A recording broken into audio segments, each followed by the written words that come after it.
At this time, I'll call the June 5th, 2023 County Council meeting to order.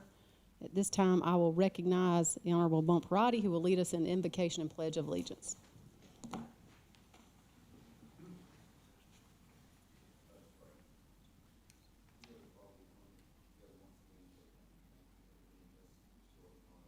We thank you for the many responsibilities you've given us. We ask that you continue to watch over us, lead us and guide us, especially this council as we do the will of the people. We ask that you humble each and every one of us, that we put ourselves aside and put you first. We ask that you continue to watch over our servicemen and women as they put themselves in harm's way here locally and abroad. Lord, bless this council meeting as we continue to work forward. In Jesus' name we pray. Amen. Amen. I pledge allegiance to the flag of the United States of America and to the republic for which it stands, one nation, under God, indivisible, with liberty and justice for all. Let me just first take this opportunity to say welcome to the County Council meeting. It's so good to see so many folks out here who have taken an interest in coming to County Council. A lot of times folks will complain, but they don't ever come and show up. And I appreciate you being here, and I know that the rest of us council members appreciate you being here tonight with all of the business that we have going on. Our first item to address is the oath of office for newly appointed board and commission members. If you would, when I call your name, if you'll come up and stand up in a line behind the podium, then we will, our county attorney will meet you at the podium and he will swear you into office. I'm gonna call your name out. Natalie Hoekstra, please excuse me if I messed your name up. Rock Hill, York County Convention and Visitors Bureau, the at-large seat. Ben Bowles, the same at-large seat. Jeff Hunter, Board of Zoning Appeals, District 1. Jeff Blair, Board of Zoning Appeals, District 5. Stephanie Johnson, Employee Grievance Committee. Jeffrey Grayson, Lake Wiley Parks and Recreation Committee. James Lightsey, Flint Hill Fire Tax District Board. Candace Pixley, Keep York County Beautiful, District 1. Ryan Stevens, Catawba Mental Health Board at large. Adele Spears, Max Abilities at large. And before we get started, I do want to say on behalf of the entire council, we appreciate all of the work that you will be putting forward serving on these volunteer boards. You very rarely get thanked, and you certainly don't get paid. So here's an opportunity for us to thank you for that, and we can't do the business of the people without you agreeing to serve on those boards, so we do appreciate your service on the boards.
Thank you again to all of you who've agreed to volunteer your time and services to York County.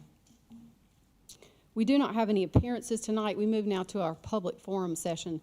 This is an opportunity for anyone in the community to come and speak to the council, and you get 2 minutes to do that because we designate the ability for 15 folks to be able to do that. And since we have a large agenda to get to, we cap that at 15 individuals, so about 30 minutes of our agenda. But what this does is give an opportunity for anyone in the community to come forward and speak to the council. We don't get to answer questions. A lot of folks will say, well, what do you think about this? That's our job is to listen and to turn off this and to listen to you. And so with that said, we do ask that you abide by the rules that exist with respect to the appearances, and that is not to call anybody out individually because they can't respond to you, and I'm not going to let them respond to you. So please don't make any personal attacks. Please keep your comments relative to county initiative. And if you would, when you please come forward, if you would please state your name and give your address, And then we will start the 2 minutes, you'll see on the screen, the 2 minutes will start, and then when it gets close, it'll start blinking yellow, and then it'll go red. And if you'll please do me the favor of not having to cut you off and look rude, if you could stop when it turns red, that will make my life much easier. I think one other comment is if there is an item that is a public hearing item, you don't have that cap. We don't cap you. You can wait until that public hearing item comes up, and then you get to speak, and we won't cut you off at all. You get as much time as you think you need to address the council on that item, and so I'll make sure that you understand that as well. Looks like we have a very small public forum today. When I call your name, if you'll come forward and again give your name and address. Jerry Hill.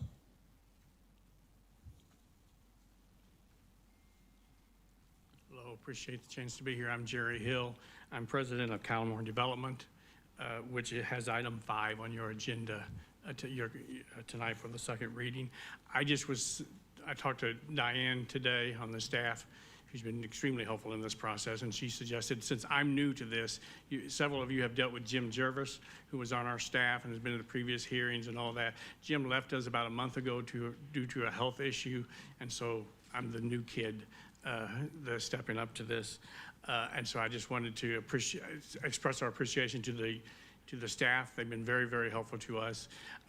Just to remind you, we are a family-owned business. This is our 33rd year in operation, and all we do is build senior active adult communities across the eastern United States. Here, we're building one in Fort Mill, which is hopefully, about 134 units, plus it has a movie theater and activity gym and those kinds of athletic things for the residents. We just to let you know, to refresh you, our typical user is in their early 70s, is single, and about 60% sell a house before they move in, and they almost all come from within 10 miles of the community. So these are people that are the residents. They no longer want to maintain a house, but they want to stay near their friends, their church, their doctors, those things.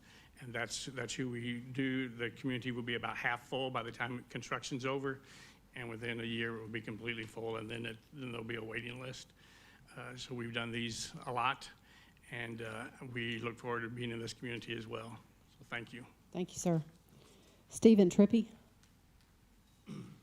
Good evening. Stephen Trippy, 2022 Bright Flower Lane in York. Thank you for this opportunity to come to speak to the council. I'm the chairman of the Bethel Rural Fire Tax District Board, and I come before you with 2 requests to facilitate the purchase of a 100-foot Pierce ladder truck in January of 2024. Currently, Bethel Fire Department has a 75-foot ladder truck. Practice exercises at Marlins Bay and the Revere apartment complexes in York demonstrated the current ladder truck inability to reach third-floor balconies for rescue operations. The first request is to raise the millage rate for Bethel Rural Fire Tax District by 1 mil to 4 mills. The second request is to reappropriate $1,066,000 of funds currently in the district's 22-23 budget to the 23-24 budget. Granting of these requests will allow the purchase of the new truck outright, thus avoiding financing costs. Thank you for your consideration in this matter. Thank you, sir. I have Jennifer and I believe it's Sam Dozier.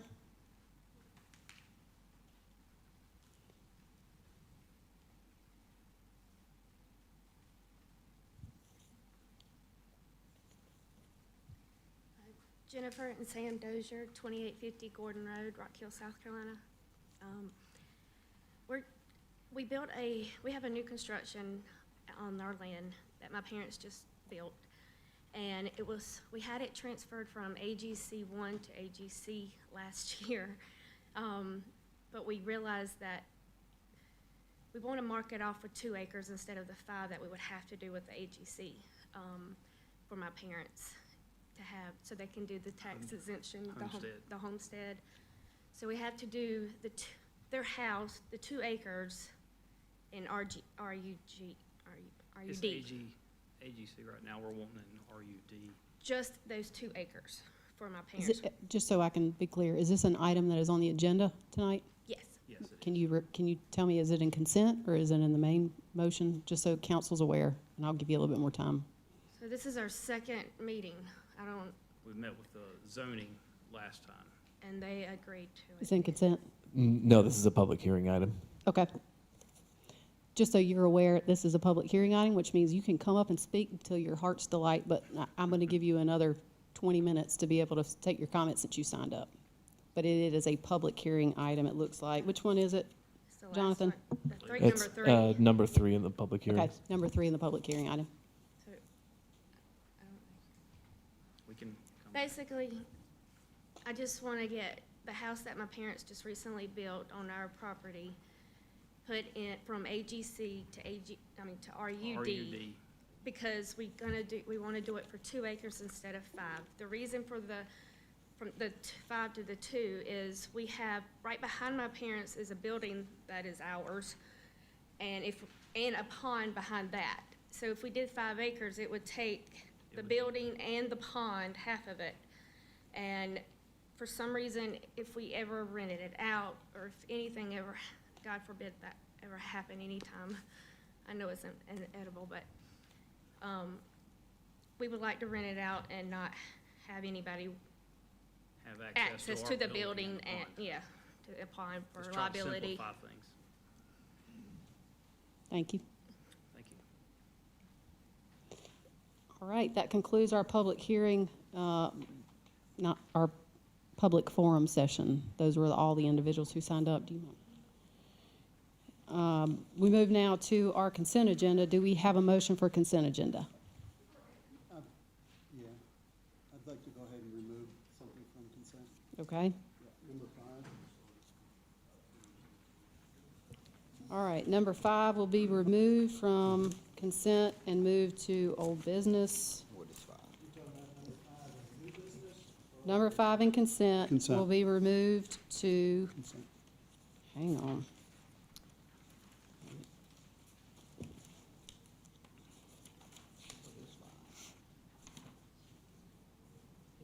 Hang on.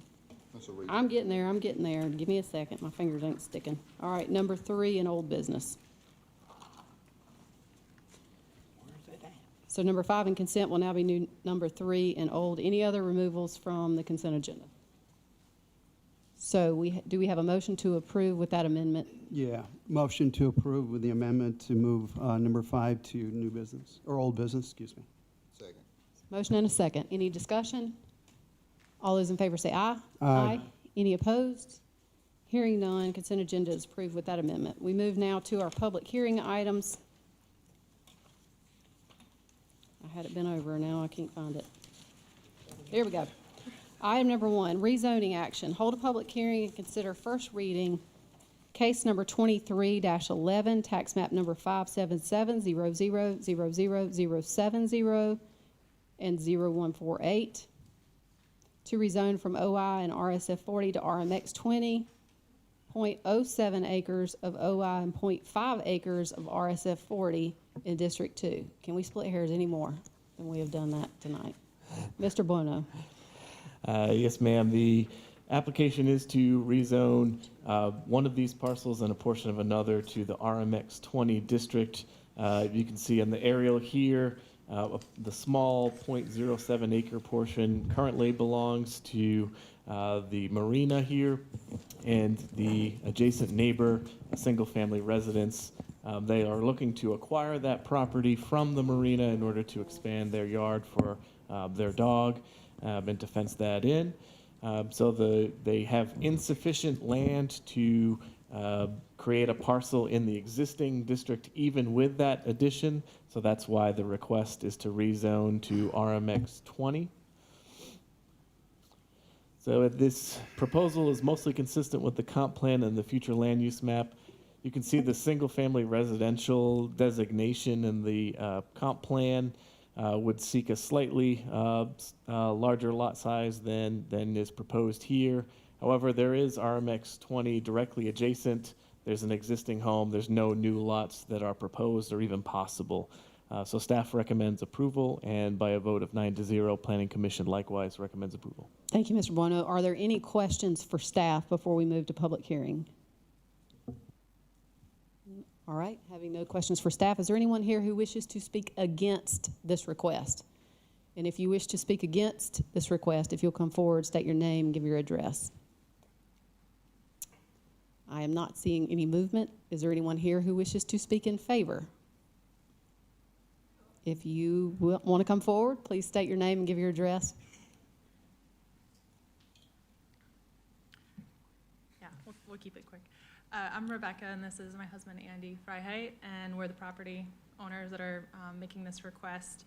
And it's really, as you could see on the slide just before this, it's really just because of the unique shape of the lot. We can't do a fence or retaining wall as it currently stands. So we're just trying to square that off so that we can put up a fence for our dog and our friends' children.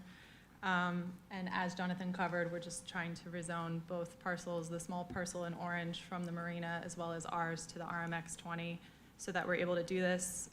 The marina is fully on board, River Hills HOA is fully on board, as well as our neighbors and everyone we've consulted. And we think not only will it benefit us, but also the attractiveness of the overall space for the neighborhood, given the hill is, through that diagram in orange, there's a really steep hill, and it's impossible to landscape or make attractive, and there's just an overall benefit to the surrounding neighborhood. So thank you for your time. Thank you very much. Anyone else who wishes to speak in favor? Do we have a motion to close? Move to close. Motion and a second to close public hearing. Any discussion? All those in favor say aye. Aye. Any opposed? Hearing none, public hearing is closed. Do we have a new motion? Second. Motion and a second to approve. Any discussion? Ms. Roddy? I just had one question. Did you bring any pictures of the dog? I'm just kidding. I'm just kidding. Very important discussion there. All those in favor of the motion say aye. Aye. Any opposed? Hearing none, motion carries. We move now to our second item for public hearing, rezoning action. Hold a public hearing and consider first reading case number 23-20, tax map number 373-0000-169 to rezone from UD to RUD, District 2. Mr. Bueno? Yes, this application is near the state line with North Carolina, just off of Highway 321 here on Doolin Road. You can see the aerial here. The lot has been recently had some land disturbance activity, lots of gravel placed down on it. This actually originated as a code compliance case. They were cited for multiple violations, including for land disturbance without permits, structures, and establishing a commercial use without those permits. The applicant has, at this point, ceased heavy machinery business that's on the site, and they are now proposing to rezone the property to RUD for construction of a single-family home and to keep the pole barn and storage building that are depicted here. So this proposal is consistent with the comprehensive plan and future land use map that's shown as rural residential, and certainly RUD is consistent with that designation. And it also would remove another parcel from the legacy UD district. So staff recommends approval, and by a 9-0 vote, Planning Commission likewise recommends approval. Thank you, Jonathan. Any questions for staff? Hearing none. Is there anyone here who wishes to speak against this request? Seeing no one moving, is there anyone here who wishes to speak in favor of this request? Move to close. Motion and a second to close public hearing.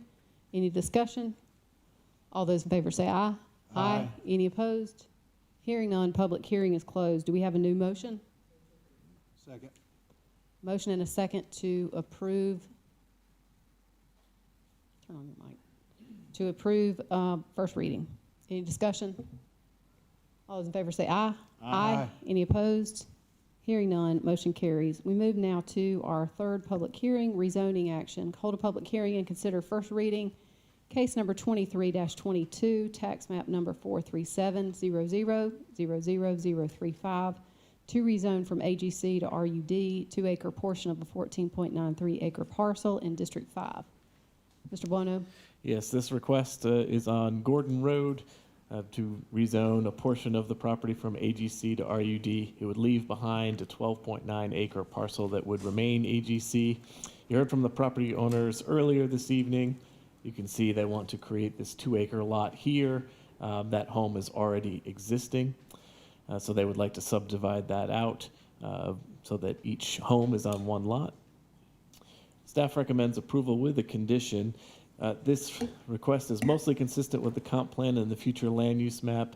If we go back a slide, you can see the designation here is for agriculture, but the property is not used for significant agricultural purposes. The 2 homes are already there, and there are some RUD properties in the vicinity.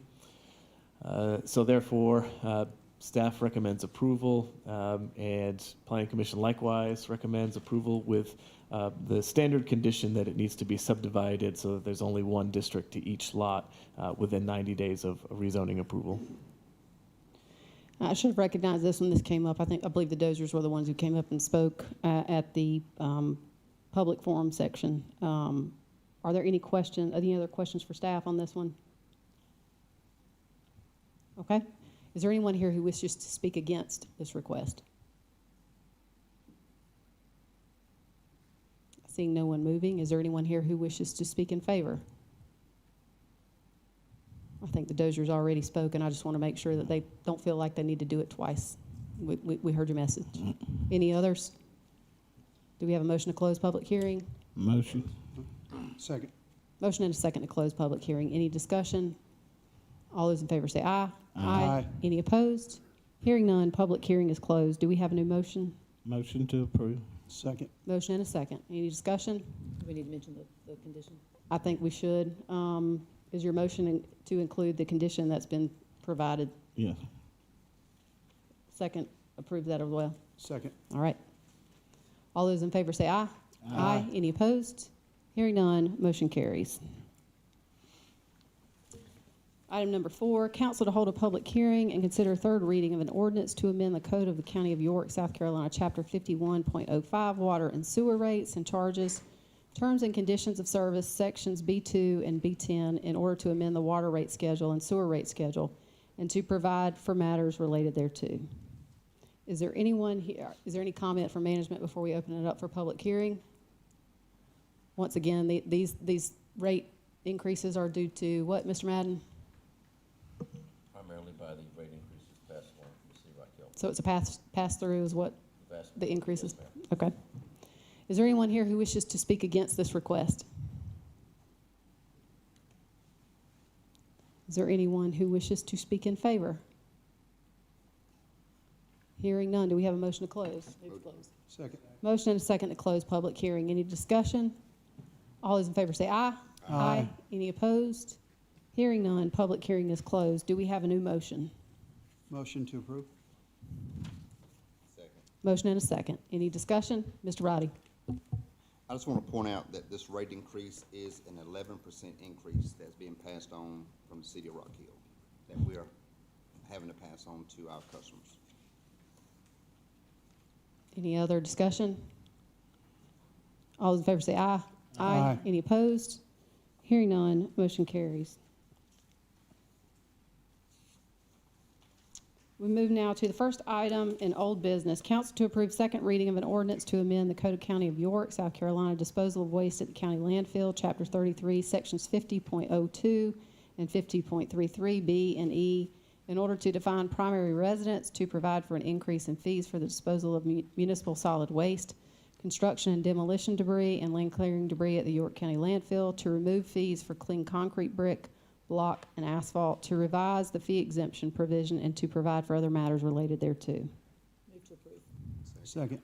We have a motion and a second. Any discussion? My understanding from staff is that even with this rate increase, it's significantly less than what the current rates are for the existing landfills. That's correct. Thank you, sir. All those in favor say aye. Aye. Any opposed? Hearing none, motion carries. Move now to item number 2, in old business. Council to amend and consider third reading of an ordinance to establish operating and capital budgets for the operation of the county government of York County for the fiscal year commencing July 1st, 2023 to provide for the levy of taxes for York County for the fiscal year commencing July 1st, 2023, to provide for the expenditure of tax revenues and other county funds, and provide for other fiscal matters relating to the county government. Move to approve for discussion. Second. Motion and a second for discussion. Do we have any discussion on that, or do we have any amendments? The way this typically works for folks that are new to council, if there are amendments to the budget that need to be made, the quickest way and the easiest way and the cleanest way to do this is to present those motions independently, let them rise or fall, and then we vote on the budget as a matter of overall approval of the budget. Do we have any amendments to be considered? So I would, do I make a motion for the amendment? Yes, you do. Okay, so I'd make a motion, motion to increase Bethel Rural Fire Tax District mill rate by 1 and to appropriate the fund balance for the remaining funds needed for the purchase of a ladder truck and its accessories. Also to increase the Bethel Rural Fire Tax total appropriation for the fiscal year 23-24 budget to accommodate the full payment of the ladder truck so as not to incur financing cost. Second. Motion and a second. Do we have any discussion on that? Ms. Well, Love? we just are, we're in pretty good shape, and we're gonna be purchasing this truck in January, and I think it's an advantage to the taxpayers that we be able to just purchase it outright and not have to finance it for a number of years. Any comments from management?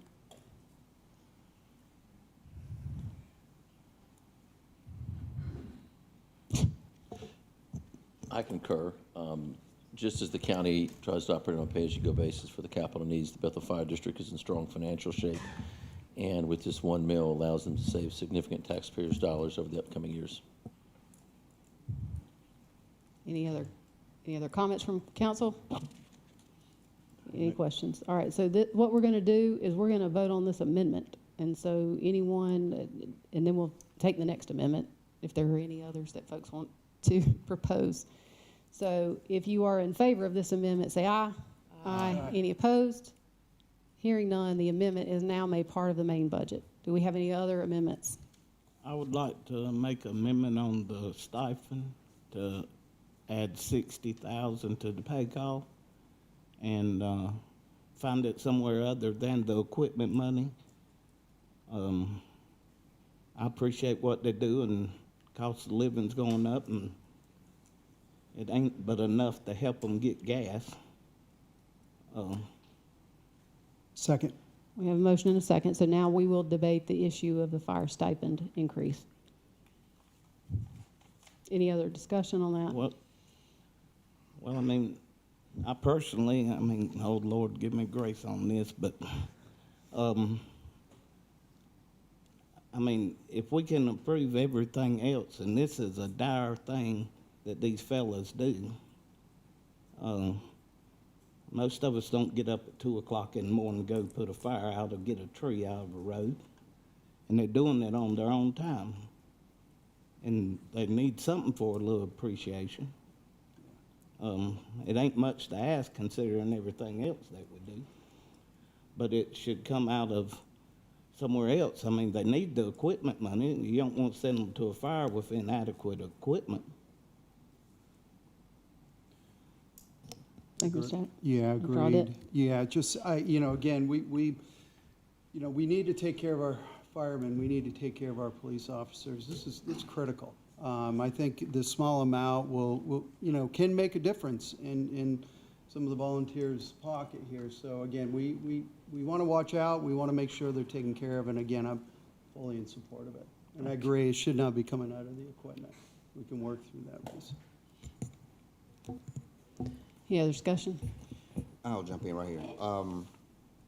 I've been in communication with, obviously, my fire chief, and, I got the same text message, the same concerns that went out to probably several on council.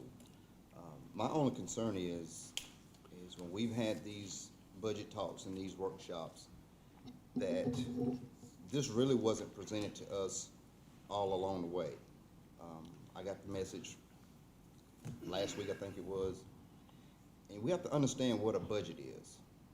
We sit and we have to map out for the full year for every single department. We have to account for every single dime. We run a balanced budget, and we have to make some sacrifices on some things that we want. We have to make way for things that we need. Every department has a want, every department has a need. And it's our job to balance that out when it comes to the dollars and cents. And there are gonna be some things that we want to do that we can't do when it comes to a budget. There's protocol as to how you work things into the discussion to make it a legitimate expense or a legitimate thing that we should put money towards. And I just don't think at the third reading, this comes up to be fully vetted. We should have been having this discussion somewhat along the way to legitimize how we move money, because basically what we're doing is moving money from one pot to another to try to make things work. And I did a little homework and research as to how the pay per call works and the retirement portion of the volunteer firefighters work. Some things are working good, some are not working so good. But it's our job to make it feasible for them to do their job. Even though I don't support putting this in right now, I'm willing to have that discussion going forward to see how can we make it work? How can we get it in the budget? Because we do have to account for every small amount. 60,000 is a small amount when it comes to our total budget, which is over $500 million. But if everybody came up with a small amount, we still have to make that work. And so I'm not going to support the amendment, but I'm willing to support the conversation going forward as to how we incorporate this. It may take moving up some funds from one place to another. I understand some whether it's training, whether it's equipment, we have to balance that out. We just can't just keep saying, oh, it's just a small amount, let's add 60,000. Because even in our Public Works Committee meeting the other day, we talked about adding another agent at the landfills. We haven't had that discussion with the budget team. We hadn't had that discussion, so it wouldn't be right to show up at third reading and ask for another person here at the third reading. So we have to make sure we're following certain protocols, that everybody's on board and knows how this is going to affect the overall budget. It's not going to move the millage, but there's protocol that we have to follow. There's budget team things that has to be met in order to put these kind of requests in place. So I just don't think at third reading we need to make this change to our budget. I support our firefighters. I support my chief in my district. And I want to make sure we're doing it right so that everybody else doesn't show up at third reading and spring these last-second requests on that we haven't had an opportunity to fully vet as a full council. So I won't be supporting them. May I say something? Well, I think we're going to go, any other folks who haven't already spoken who want to speak to the issue of the stipend? Do we have any comments from management? Well, yeah, I think I would like to mention that through this process, we've through the budget process, staff develops a budget, and in the fire services, we run that budget past the fire advisory board. They make a recommendation to council, and then that's what you have. In this process, the increase in the stipend was not something that was ever considered by the fire advisory board or staff or management for that matter. So I guess it's a little problematic to say, let's come up with $60,000, but don't cut equipment when the vast majority of the expenses in the fire department are for equipment. Now, if you're talking about rolling stock or vehicles, or are we talking about fire hose and shovels and turnout gear, you know, all that comes under equipment. So it'd be very difficult to cut $60,000 if we're not looking at equipment. I mean, that really just leaves personnel and maybe some training and some other things that we think are vital to the fire department. So I guess I would say if we had an opportunity to route this back through the fire advisory board, and if it is council's intent to increase the stipend, then we could look at ways to do that and make some suggestions. And I guess the way the motion is written now, it would fall on management to determine where to get the $60,000 as long as it's not equipment. So I guess a point of clarification on that, and those are my comments as far as the process. Okay. Ms. Love? Could, So you've already made the motion, I'll come back. let every council member speak, and if there's a need, we'll follow back through Ms. Love. So, I agree with Councilman Roddy that there's a procedure, there's a way to do things. And, we've gone through that process. We've held numerous, workshops. We had a public hearing, and those, particular chiefs who, are, most insistent on this were not there for those. And, you know, some things take a lot of discussion, but, there are chiefs who don't support increasing the stipend. And the reason for that is that some of those departments are all paid, and that stipend doesn't, they don't get any, that doesn't do anything for anybody in their department, and that is coming from their equipment fund.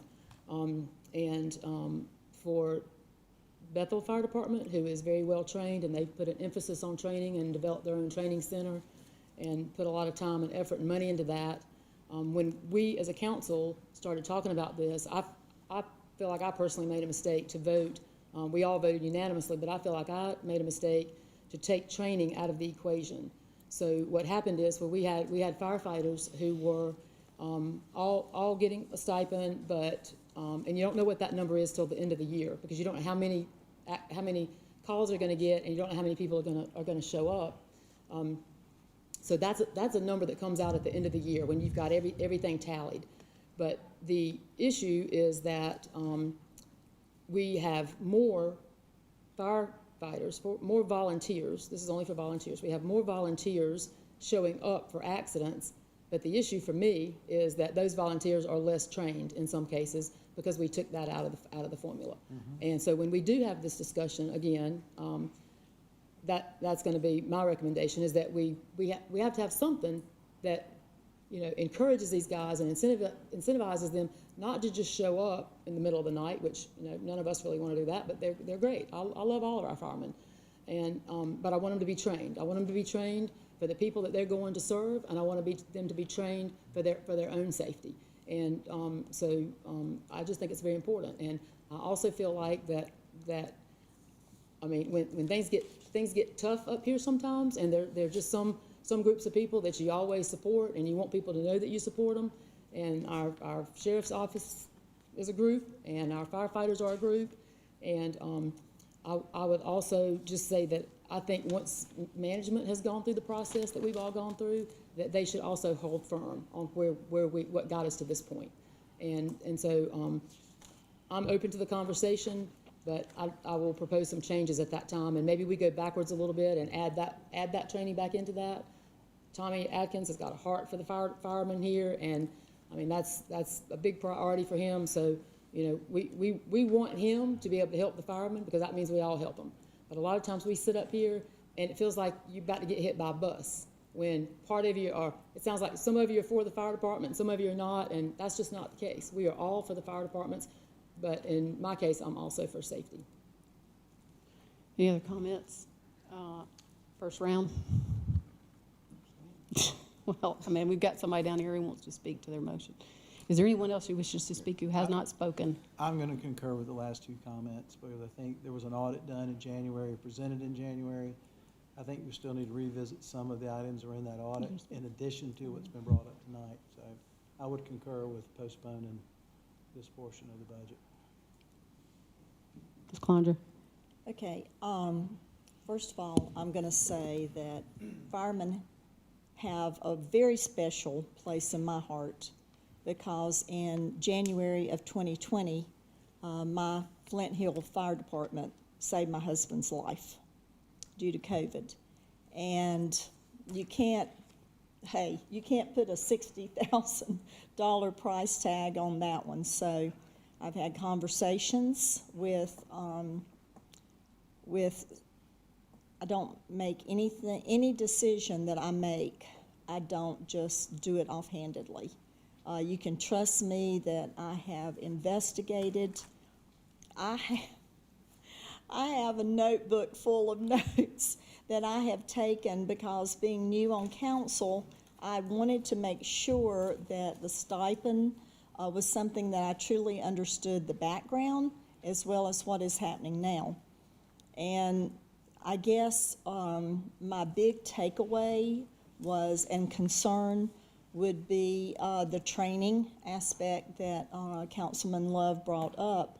That is as my husband and I were having a conversation, you guys have the #1 most dangerous profession in the United States, or the world possibly, and we want, and you know this, you want to have your guys trained as well as they can be trained. And I know Flint Hill, this is a passion of Chief Jennings also, and he doesn't have volunteers, so but he wants what is best, and I do too. So I'm very torn on this issue. I wish we could have had it in the very beginning to come up, and we have talked about this in committee. But to have it come at the last minute, the end of last week, it was just very upsetting, I guess is a good word. But I did do my homework, I promise I did do that. Thank you, ma'am. I think everyone's gotten their chance to speak on the motion. I would support this. And I think at a very minimum, I would support a 9.5% increase simply to bring them in line with the other W-2 employees of the county. When the stipend was originally proposed, I don't think there's been any increase to that except when it came time to include them as W-2 employees. And when they did that, all of the money that was increased for that was eaten up with the withholdings. And so I find it troubling that council won't consider increasing at least that portion, the 9.5%, to bring them up to speed with the rest of the W-2s.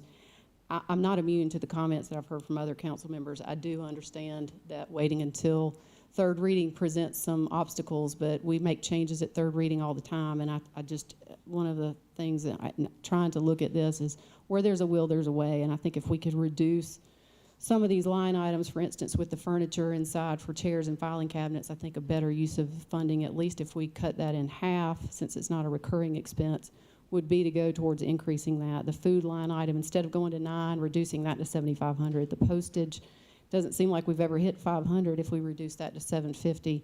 All of these things are minor increases that would lend itself to at least the 9.5%. Reducing the advertising budget from 1,000 to 500. I don't know that it makes sense to walk through each and every line item, but I do think that council would be served well to at least consider them in the same category of the increases of the W-2 employees as the rest of the folks. It does not appear that there's a will on council to consider that, and I'm mindful of that, and I want to be respectful of that.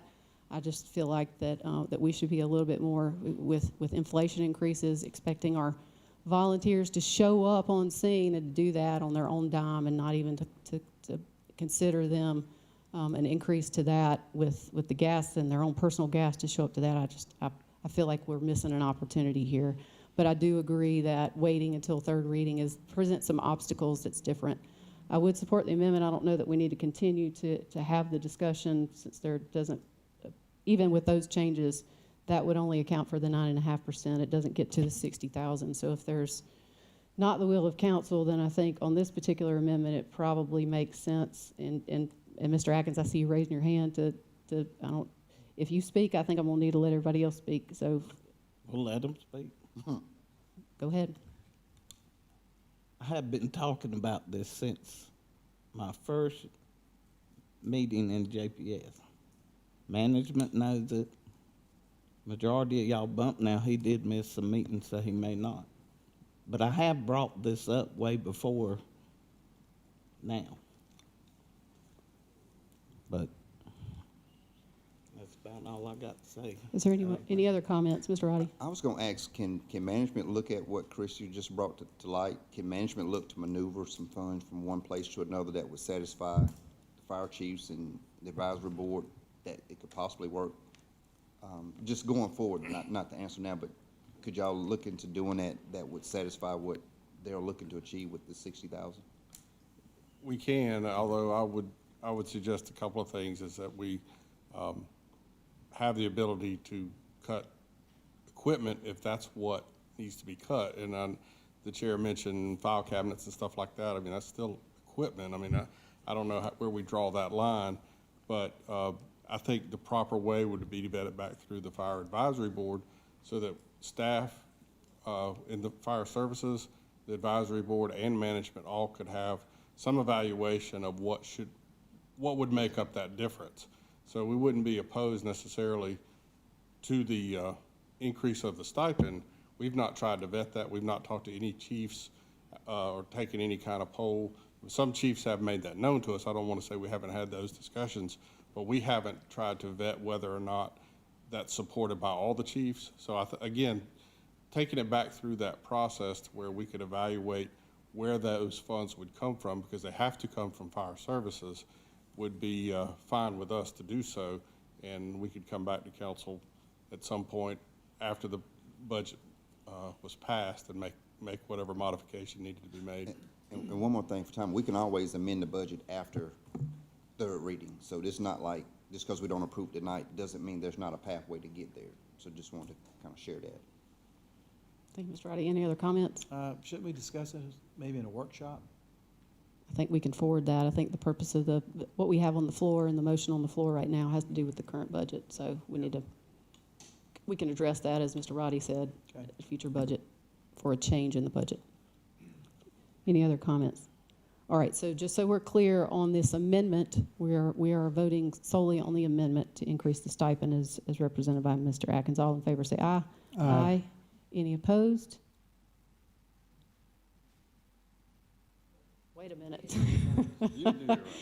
Well, not based upon the comments, we didn't. I said, on this amendment, who is all in favor of the amendment, say aye. Aye. Any opposed? No. Raise your hand for no. Okay, so you're an aye? Okay. I'm an aye. I said aye.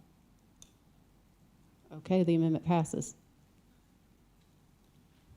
Do we have any other amendments? Yes. Mr. Audette? Yeah, thank you. All right, so, you know, as we move forward and we looked at our 2020 census numbers, the increase in York County was immense. When we looked at that, we found and identified from within the Fort Mill School District, or the Fort Mill, TGK Fort Mill, it increased by it encumbered in about 31.6% of the total unincorporated areas. My motion here tonight is to support a change in the recommendation by management to bring the amount on the rec funding for Fort Mill TGK up to $458,457.24. That is actually less than what the actual total percentage would be, but I think based on the rec funding group in their meetings, I think that this is a fair amount for the Fort Mill TGK to get as part of the rec funding, and I would support a motion to approve that. I'm not sure. What's your motion?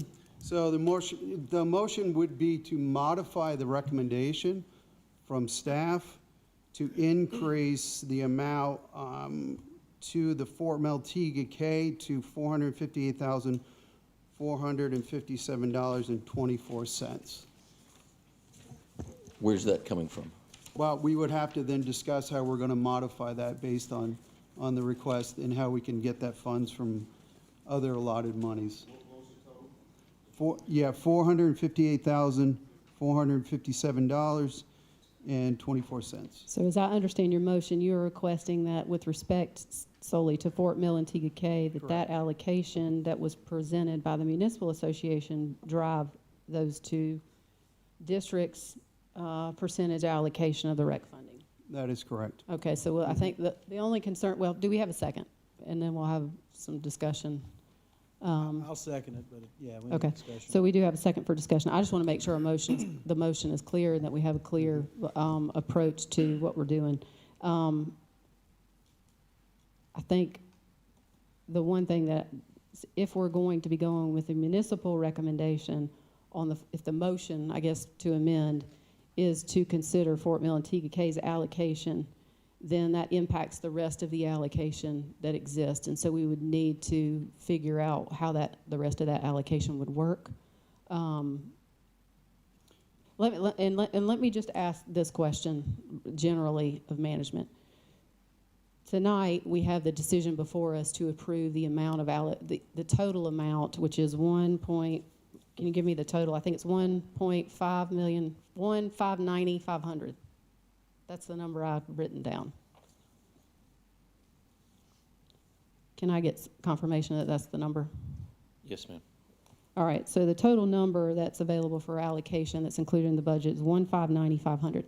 In the current budget, I know that county management has made a recommendation and that there is a municipal recommendation. Just so we're clear and operating from the same sheet of music here, is the current budget, does it provide for a specific dollar allocation, or is that something that council can address at a subsequent meeting on the allocation of the funding? Last year, council decided on the allocation after the budget. So you could approve the budget as is and do the allocation at a later time. I just ask that you direct staff to withhold stroking any checks until you all agree upon the allocation. So I'm clear. We can approve the budget tonight. We can actually, Mr. Audette could withdraw the motion. We still have the discussion before we approve that, or is the motion? I'm not trying to belabor the topic. I'm just trying to understand where we are.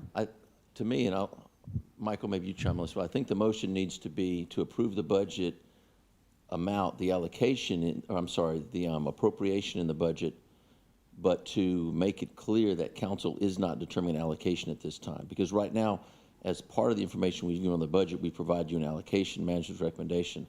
So, that is how we're going to allocate the money unless you tell us otherwise. So I would ask that you, to approve the budget amount as total, but to make sure, to document that you're not approving an allocation at this point in time. That'll be determined later. And to revisit at a later time. Yes. So should we, though, make a motion to bring this to a committee as part of the request?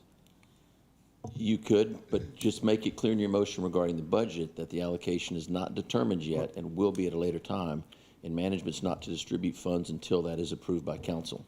Then This is exactly what we did last year. I think the more appropriate approach, since all of the council has an issue at this, is that it would be a workshop. Yeah, a workshop. Where everybody Yeah, I has agree some to that. discussion Yeah. item on that. Yeah. So I would like to ask, if you're okay with this, Mr. Audette, since it's your motion, is council comfortable with approving the dollar amount? It's obviously not going to increase. The dollar amount is 1,590,500. We can approve that tonight and then have the discussion, flesh this out further at the workshop. Again, so just so I'm clear, as part of the motion, though, it would be to approve the total amount, but then the individual allocations would then be motioned to go to an upcoming workshop to determine the actual numbers that would be distributed between the entities. Yes, sir. Just to make it clear that there is no allocation determined by council right now. Put that on record. I think what you just said would do that. And like I said, just for purposes of, keeping this discussion so that we're staying focused, if council does not support that and wants to have the allocation determined sitting here tonight, that's important to know that from you all so that we can gather a majority. Can Mr. Audette withdraw his original motion and make it again? Well, I think we need to. He can withdraw it. Does anybody else want to have a discussion point? Because I've not allowed anybody else to speak on this. Well, would that, and if we take this to a workshop, would that include all of us for each district? I think it would. It would keep the allocation open across the board for all of the members and give the council an opportunity to have further discussion. If that's what council wants to do. If they want to deal with it tonight, we deal with it tonight. Mr. Roddy. I look at it this way. I think these numbers have been out for quite a while, because I've heard from several people that said, hey, we're good with the allocation. I've heard from Rock Hill, I've heard from other municipalities. And now at third reading, someone comes up and says, we want to do something different. This is what the process is for, not simply just third reading. Management has communicated this out to the rec coalition, the municipalities. I haven't heard from one group or one municipality that says, I don't like it. We should do something different. That being said, we come to third reading, now there's an issue. Let's flush this out. Let's just don't keep kicking the can down the road on things that the process is supposed to flush out. This went through management, this went through the rec coalition, heard from people that agree. Where's the agreement now? Why didn't we hear from people who didn't agree along the way? Well, I certainly didn't hear from them. Maybe they called Tom or someone else. But let's stop kicking the can down the road on so many issues. We're here to solve and move forward, not just keep putting more things on the plate that the budget committee was responsible for, the rec coalition was responsible for. I mean, we already gonna have naturally so many workshops, so many committee meetings. Why would we just continue to pile things on? Let's handle them right now because we have the numbers in front of us. If we're not gonna agree to the numbers now, that it's spelled, I mean, we have all the information right in front of us. Why wait? I'm willing to have the discussion tonight and flush it out because that's what we're here for. Thank you, Mr. Roddy. I need to hear from the rest of council so I can figure out how to take us to the next question. Well, I'm tired of talking about it, quite frankly. And it comes up every year, and every year there's a fight for Lake Wiley to get back what they've put in. We're not asking for more, we're asking to get back what we put in. So I would like to postpone it, because I'm gonna bring Lake Wiley with me to that workshop. And you're gonna hear firsthand how we're paying in, what we're not getting back, and what we are funding for recreation in towns and cities all over York County. So, listen, let me prepare. So if we can do this, but I want a date. I want to know the date. I think maybe September's maybe the best date because we only meet once in August, we only meet once in July, and I need everybody to be able to show up at that meeting because what has happened between county managers' recommendation and what the coalition has recommended is a huge drop to District 2. Not so much Clover. So I'd like this opportunity to also get their numbers as accurate as they need to be. I've had it. I'm not gonna be up here talking about recreation for the rest of my life. And I'm not gonna be up here talking about fire departments for the rest of my life either. We're gonna get y'all taken care of too. But it's gotta be right. And this is not right. It's just not right on so many fronts. So I'm happy to postpone it. It gives me the opportunity to get my numbers and my people together and we'll be here. But I'd like to have a date. So you don't agree with that number that county staff has recommended? That's not gonna be the number, because what's happening here is you've got two council members wanting to increase their numbers by a lot. And what's recommended, they're wanting the numbers recommended by the municipal association for them. And my number's over here in the management column, and their numbers are all over here in the municipal association column. Mr. Madden, you're raising your hand.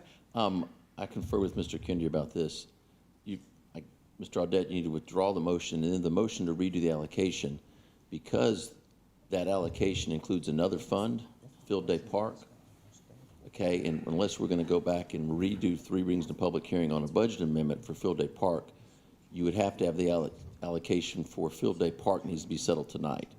So you can make your motion to be, it can be divided up and reallocated, but Field Day Park stays the same, or you reallocate Field Day Parks tonight, because that would impact their millage and could potentially kick their budget out of balance one way or the other if an allocation is done later that's different than is currently in the budget. For purposes of clarification, just to bring this down to layman's terms, if council approves something less than what Lake Wiley was approved last year, then that puts them in a situation where they have to increase their millage. Is that correct? Yes, ma'am. Okay.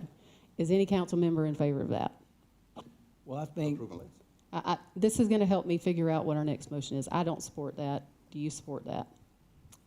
here's my question. What method did management use to come up with the numbers that are suggested to council? What method did you use to calculate these numbers? There was a calculation done by Mr. Audette. This was, I think, in August when a new allocation was developed. But what management took that allocation and increased everybody proportionately based off the growth of the mill. So you didn't use the unincorporated population related to the number of students in the schools? You didn't use a method then? No, sir. again, took the motion that Mr. Audette made last August, and I honestly couldn't tell you how he came up. That was the will of council at that point in time. We used those numbers and allocated the increase in the value of the mill proportionally to all the entities. And this year's recommendation from management was to mirror the recommendation from last year, right? Yes, sir. And so it's my understanding that the rec tax committee, what they've done is they took the unincorporated head count in each of our districts to see what the unincorporated head count was in the schools to calculate the numbers that they're recommending. So, I mean, I'm in favor of us talking about this more tonight. I'm in favor of tabling it, but it's not a hypothetical with dollars. You have a method and a formula, you follow it, and it creates a number. Now, your taxation issue in Lake Wiley, in my opinion, is a completely different conversation. No, Or it's the same conversation. or you have to go back and you have to, I think you'd have to go back and reassess and rewrite how you're calculating how this money gets distributed and how it's been distributed except for last year. Last year and this year, if we approved, the allocations would not necessarily complement how it's been calculated in the past. So we need to agree on a method on how we're calculating, and the method will create the numbers. Your issue may be a separate issue with your taxation and your millage. That's a separate issue that needs to be addressed, but I don't think it needs to be made whole out of this. That happened last year. Why is it a separate issue? Because there's a method to calculate what the distribution is here, and that's what we need to stick with. Otherwise, this is a hypothetical, and we'll never agree on that. I know last year, we asked the Rec Coalition to come up with a formula that would dictate exactly what you just mentioned. Come up with how this is gonna be determined. You plug it in, and the formula dictates who gets what and the percentage. They failed to do that last year, and we knew we were gonna be right. We had a whole year to come up with a formula, and we still didn't. So what we're left to do with now to say, hey, this is the pot of money, you get this amount, you get this amount, you get this amount. But it seems like staff has gone through and tried to implement some type of method of how the money is gonna be distributed. And if I'm not mistaken, they've come up with their recommendation. Which is the same recommendation as last year. So there's really not a formula to the recommendations. We spent months and everybody was satisfied. So just so we're across the board, there are two recommendations. There's a county management recommendation that takes the allocation that was provided last year and simply does a pro rata increase based upon the pro rata that was done last year. There is a municipal proposal, and let me say, with the county management proposal, that is what was recommended in this budget. That's why I needed clarification as to what we could do tonight. The other proposal that's currently been considered or been proposed is a municipal proposal that was based, from my understanding, solely upon population numbers that would change things dramatically and potentially put Lake Wiley in a position where it would end up having to increase its budget in order to provide the same level of service that it already had. So that's what's in front of us right now. As I understand what management's request is that with respect to Lake Wiley, the 361,899, you cannot go below that without it impacting their millage. That is why this creates an issue that presents an issue. Lake Wiley is combined with District 2 and Clover, so I think having some discussion on that could come forward in the future. I think the 361 is, if you go below the 383. County, yeah. They have a balanced budget with 383,000. That includes the growth of a mill. And if we went with the municipal rec requested distribution, it takes Lake Wiley in District 2 below the 361. So we have two options to either go with what county staff has recommended or whatever the municipal rec association. We only have two options, and I think we should vote on one of those options.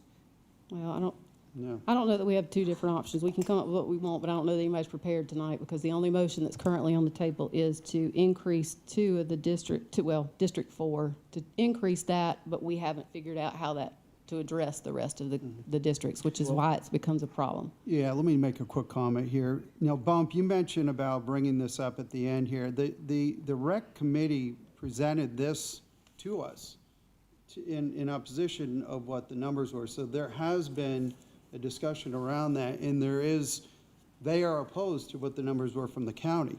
The other thing too is that, to answer your question, Watts, at the time last year, the census numbers weren't out, right? So we didn't have the census number to bounce this against. When you look at the total census number, 140,300 people that's in the unincorporated area, that's where the division occurred based on what the COG stated, which is right from the census numbers. And that's why I stated what I had, because of the major increase in Fort Mill and Tega Cays area. And so where would you take that money from? Well, again, it's open for discussion. So I think if we're not going to have the discussion tonight, then we'll move it to a workshop. I mean, it doesn't sound like anybody's willing to give up anything. Everybody's wanting more. Well, Can I ask staff, when is our next scheduled workshop? So Just let me drill down on where we are so we can get a good answer. I'm sorry? June 13th is the regular county workshop. If council takes that up and decides that one particular issue, if we decide it before the end of June, Mr. Madden, does that give an opportunity to meet the deadline for Lake Wiley so there's not an issue that impacts their district?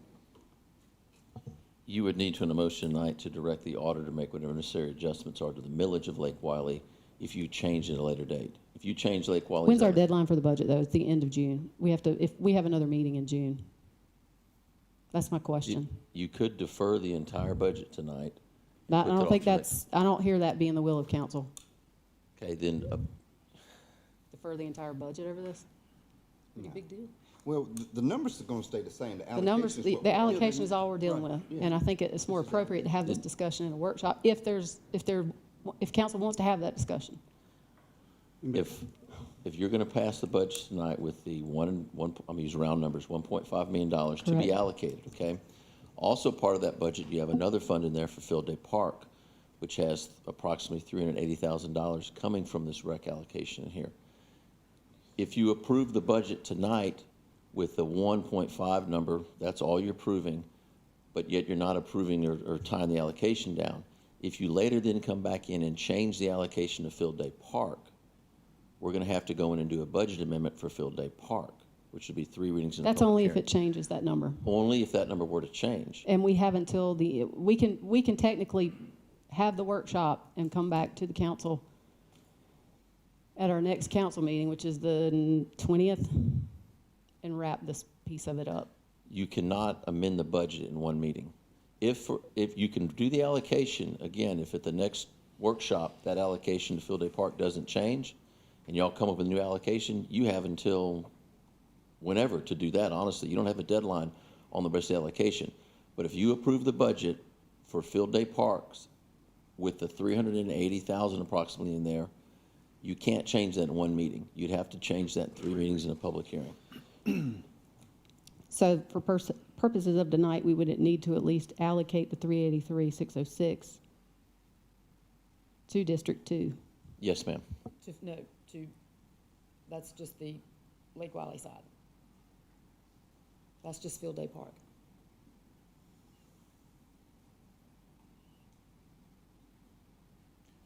That amount, that's not all of District 2, that's just the Lake Wiley side.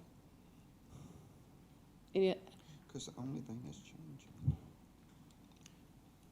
I rarely will sit up here and oppose our staff on a recommendation, but the recommendation this year is to have the same recommendation as last year. I wasn't on council last year, so there'd be more discussion that I'd need to have to understand what happened last year, but it's my understanding that this went to committee. It came out of committee in one format, and between coming out of committee and the council at that point in time voting and approving what ultimately happened, what was in committee changed. And what changed was Rock Hill, and let me say this too, caveat. I'm not sitting on council to represent Rock Hill. I live in Rock Hill, so I'm gonna try to make good decisions for Rock Hill, but I'm trying to make good decisions for York County, period.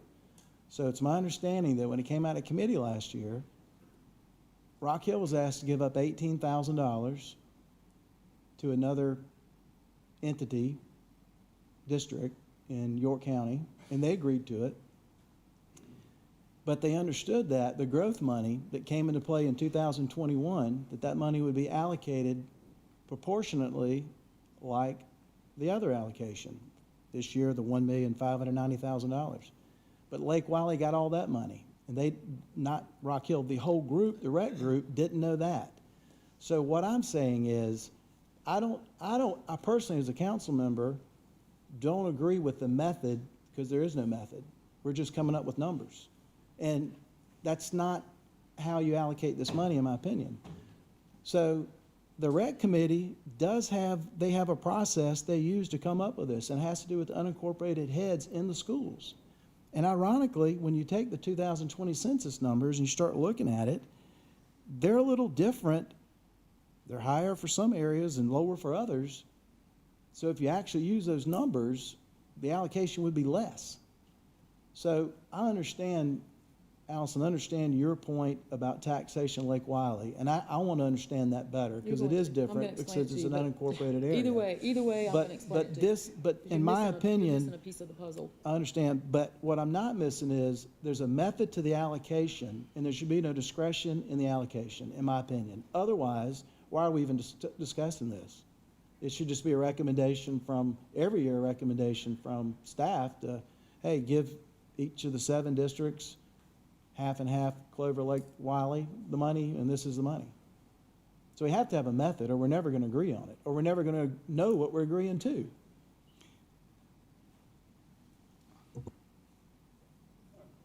I like staff's recommendation, then just move forward with it. I would support staff's recommendation. Is Tom's motion still So, on the table? yeah, so I'm It is. gonna modify my motion here. I'm gonna withdraw my motion, and then I'm going to do a motion to approve the dollar value of 159 million. What is the total? 1.5 million. Okay, let me get that, It's on it, yeah. Go to Page- 2 of this staple document. Okay, I'm gonna make sure I get the exact number here. Okay.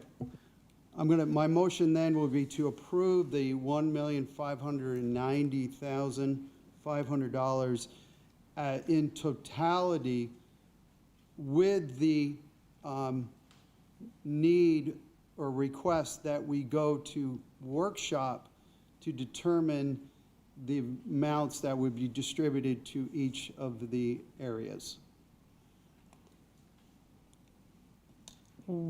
I think the only thing that I'm hearing, and I need to hear this from management, from legal, if we want to pass the budget tonight and give ourselves the flexibility to hash this out, unless we are going to change the tax district allocation for Lake Wiley, that Field Day Park, then we are unable to pass the budget tonight with that consideration. Okay, how much is it?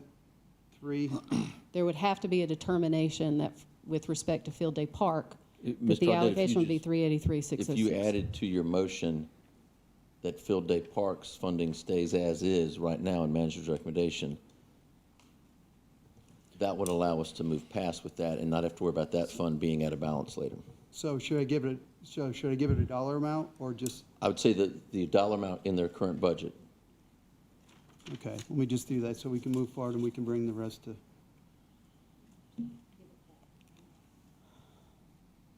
Are we, okay. I'm going to modify that to add on to the motion that Field Day Park will be funded at the current value that it's currently funded at, The county management recommendation number. per county recommendation. Your second, do you agree with the second? You do not have a second. He's withdrawn a second. Is there a second? Second. We have a second. So now we're discussing approving, this allows us to move forward and approve the budget it provides a specific allocation that does not address, that does not cause issues with Field Day Park tax district, and that would defer the remaining amount forward. Any discussion? I'm supporting county staff's recommended distribution. That's where I'm at. So I'm not for the workshop, moving forward with different options. Staff has presented us with what they feel is in the best interest of the county, so I'm gonna go with what staff has already fleshed out. All due respect, I think that the recommendation from staff this year is the same recommendation as last year, and I'm not confident that that recommendation is not flawed. Therefore, if I were making a motion, my motion would be to accept the rec association's proposal completely to total $1,590,499.99, because there was a method they used to calculate these numbers. There's no bias in the numbers. If we want to change the method, then we need to talk about the method. Well, that motion was accepting the total amount. We would then give us the opportunity now to talk through the allocations for the rest of us. So I'd make a motion to approve the rec's recommendation. If, I'm saying if I had a chance, if We have a your motion on the floor. didn't pass, that's the motion I would make, is to approve the rec association's recommendation, because there was a method they used to calculate it. And we go into workshop and talk, I'm gonna be stuck on what method are you using, because I don't really want to hear personally anything hypothetical for any district. There needs to be a method to calculate. It's real simple. And if we can't agree on that, then we all know where we're gonna go to probably next. Well, the motion last year was that if they didn't come up with a formula, we would disband the whole rec coalition anyway. So that's where we were at last year.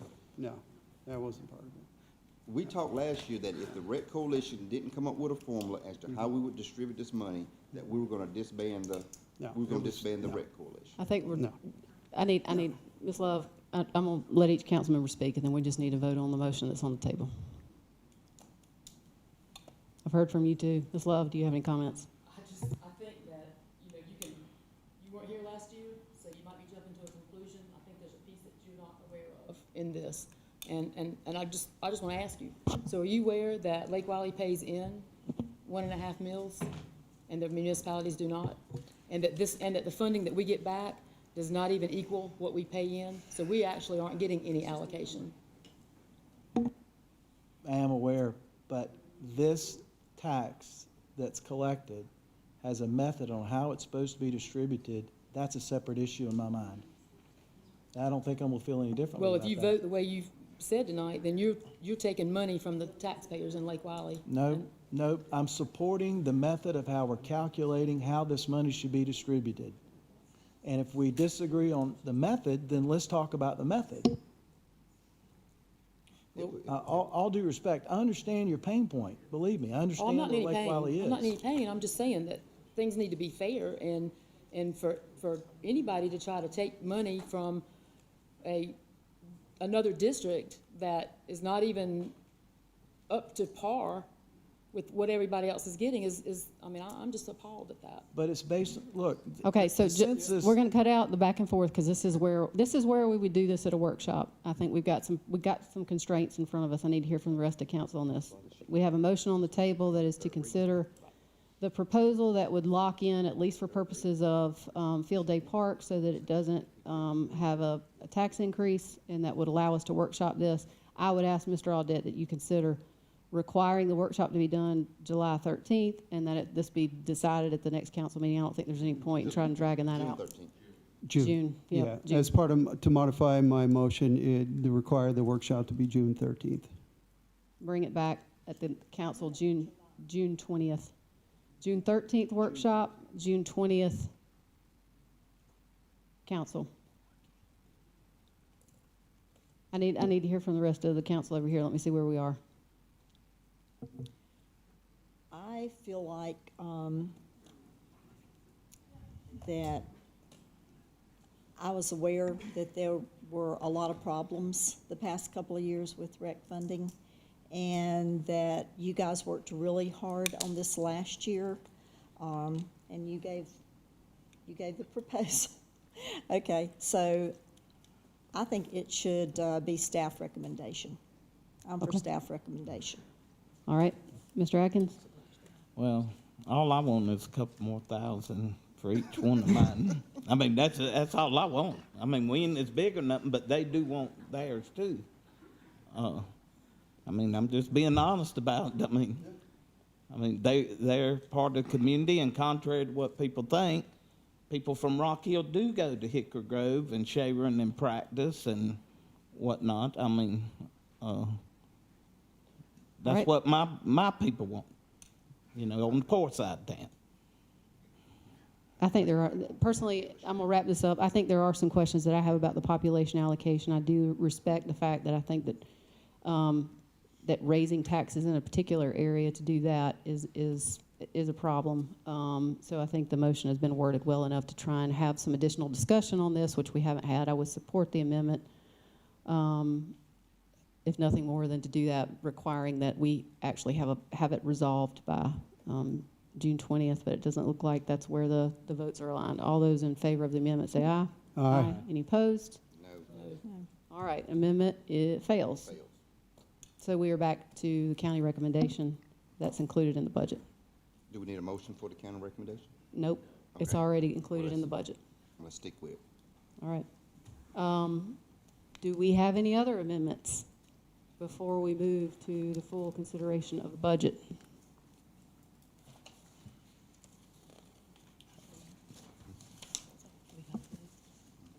We're good. This is what the county recommended.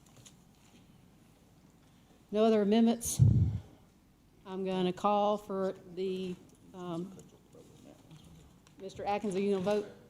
You walking out? You going to vote on this item or no?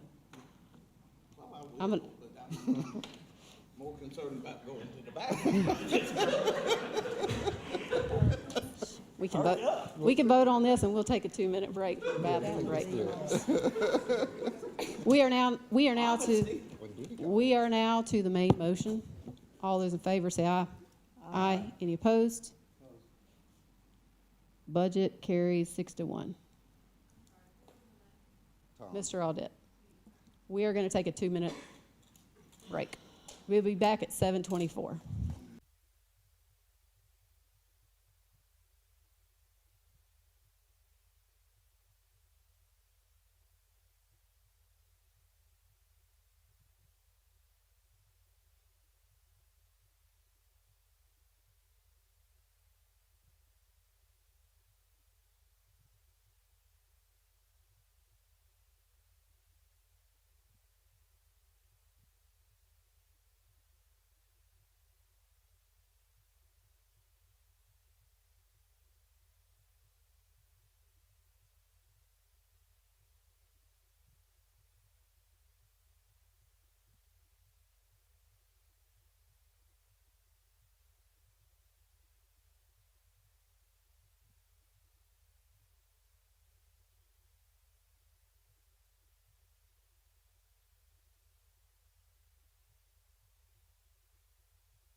We are back from break and we are live. We're going to move forward with the rest of our agenda tonight.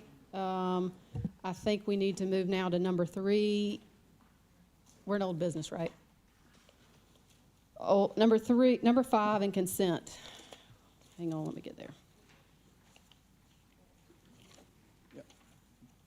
All right, rezoning action. Consider second reading, case number 22-12, tax map number 65100000027, 65100000436, 65100000051, to rezone from RMX 20 to RMX 6, 7.5 acres in District 1. We've moved this out of consent. Do we have a motion?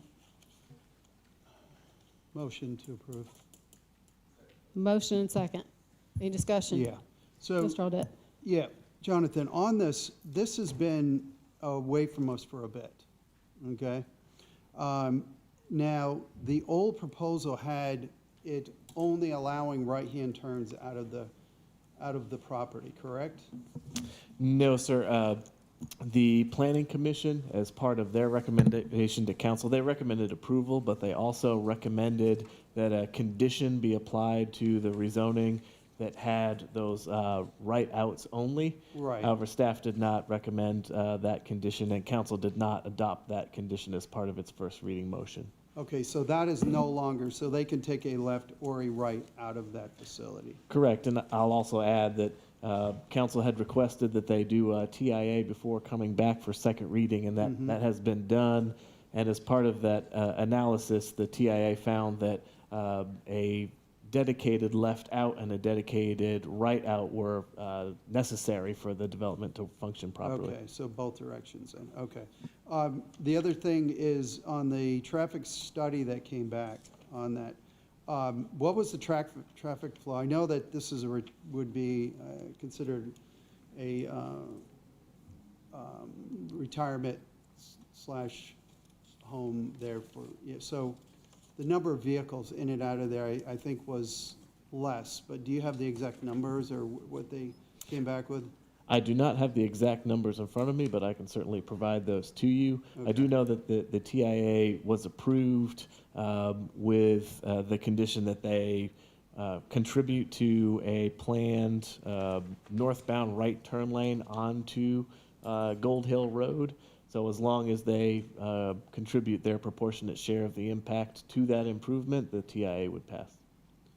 Okay, wait, so just, I want to make sure I'm hearing this right, though. They can go both left or right out of that facility, correct? Yes, and that's correct. So they can leave the proposed site left or right, but the intersection of Pleasant and Gold Hill is where there is an issue identified in the TIA, and the TIA recommended that an additional right turn lane going northbound on Pleasant, taking that right onto Gold Hill Road, that there needed to be another turn lane going right added there. So the developer would have to pay their proportionate share of the impact to make that improvement. Oh, okay, so coming from Gold Hill on Pleasant, there'd have to be an additional right-hand lane. Correct. If pulling they're in. taking so if you're leaving the site, you would be taking a left, going north on Pleasant, and then when you get to the intersection of Gold Hill, that's where that additional lane would be required. Okay, so traffic coming from Gold Hill onto Pleasant would kind of get off of the road and basically turn right into the facility. The lane would be, I just want to be clear on this, if here's my little drawing. If I'm coming from Gold Hill, and this is a facility, all right, Gold Hill, Pleasant, the right-hand lane would be here? It's hard to do this without visual aids, but the required improvement is actually just at that intersection of Pleasant and Gold Hill. Oh, Pleasant, right at the intersection? Yes, at the intersection, I got yes, you. sir. I got you, okay, I'm with you now. Okay, all right, that's, okay, very good, thank you. That's all the questions I had. I have a question. Ms. Cloninger? Okay. Jonathan, what, are there any plans for improvement of Gold Hill?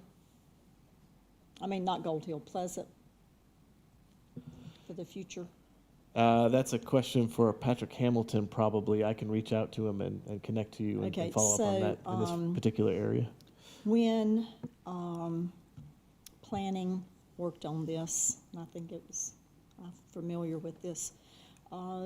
Has anything come about with the two huge projects just up from this project that would be the town of Fort Mill that had annexed that property for the 900 additional homes, and then the however many apartments, another, 700 apartments just north of this to go on to Pleasant Road also?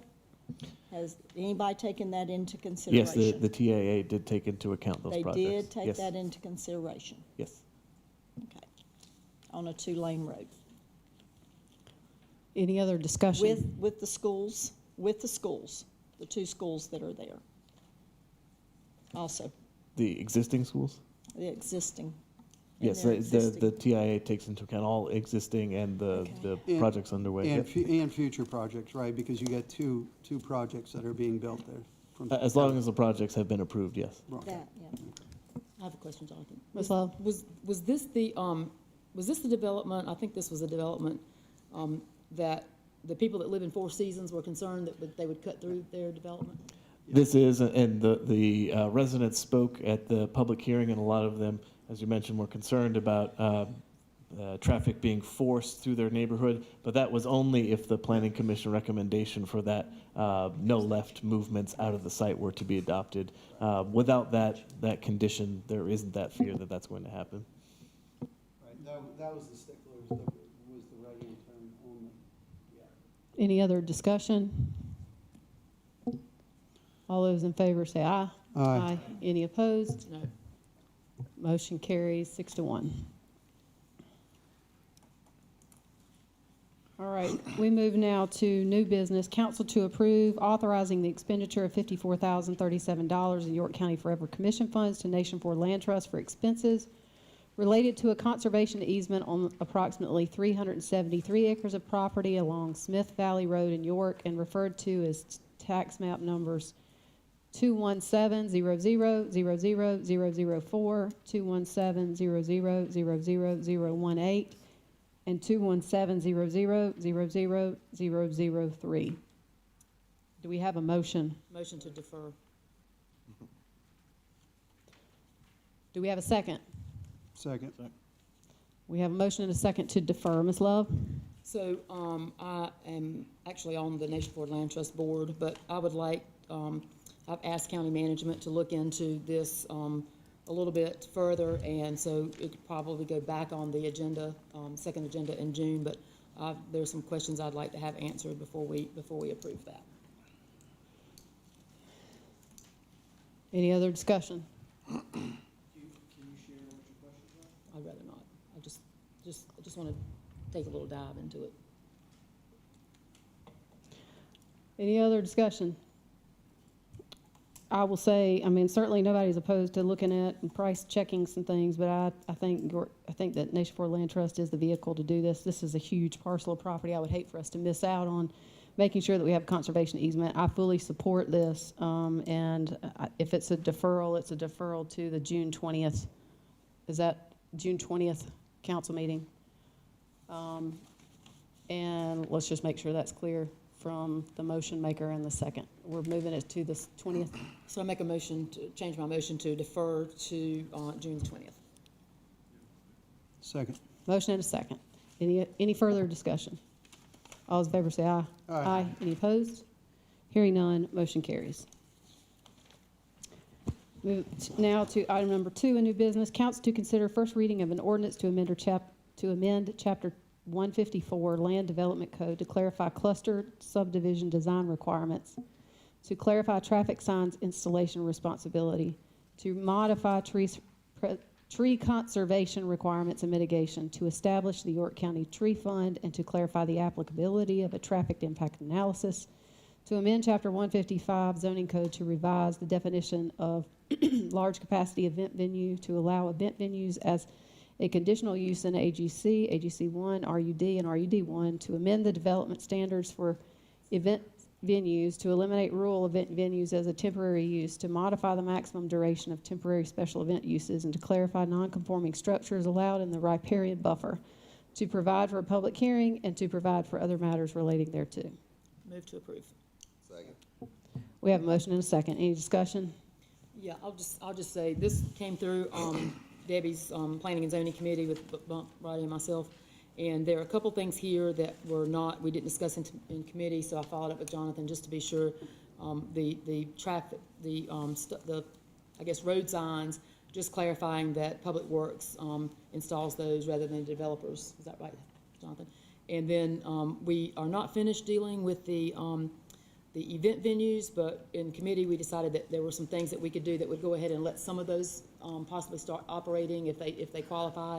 So this is it's a quick fix for a few of those event venues, not all. So, and then again, the buffer is also just another clarification. So those are not things that we talked about in committee, but they're all, justified. Any other discussion? Mr. Roddy? I'm just gonna say, I'm glad we're starting to get some movement on this. It's been a long time since we've been discussing it, and a lot of people who had these event venues have kind of went offline and taken it down until we were able to work through some of these things. So good to see that we're starting to move so that they can become operable again and provide the service that they're wanting to do for the community. Any other discussion? I'll say this, I'm not really sure what's in this. I know when's the public hearing on this one, Mr. Bono? June 20th. All right, so I would ask that staff be prepared to kind of go through each one of them. When you lump them in, it makes it a little bit harder for council to consider those individually, and I know that there are some things that need to be changed, but it makes it harder for us to, and I know especially for the public and for the people who are most impacted by this to understand what's being done. So I would ask at the public hearing that staff be able to articulate all of the changes that are being made and to do so in a fashion where a layman can understand that. I certainly don't have a problem with first reading. We have 2 more readings to move ahead with. All those in favor of first reading say aye. Aye. Any opposed?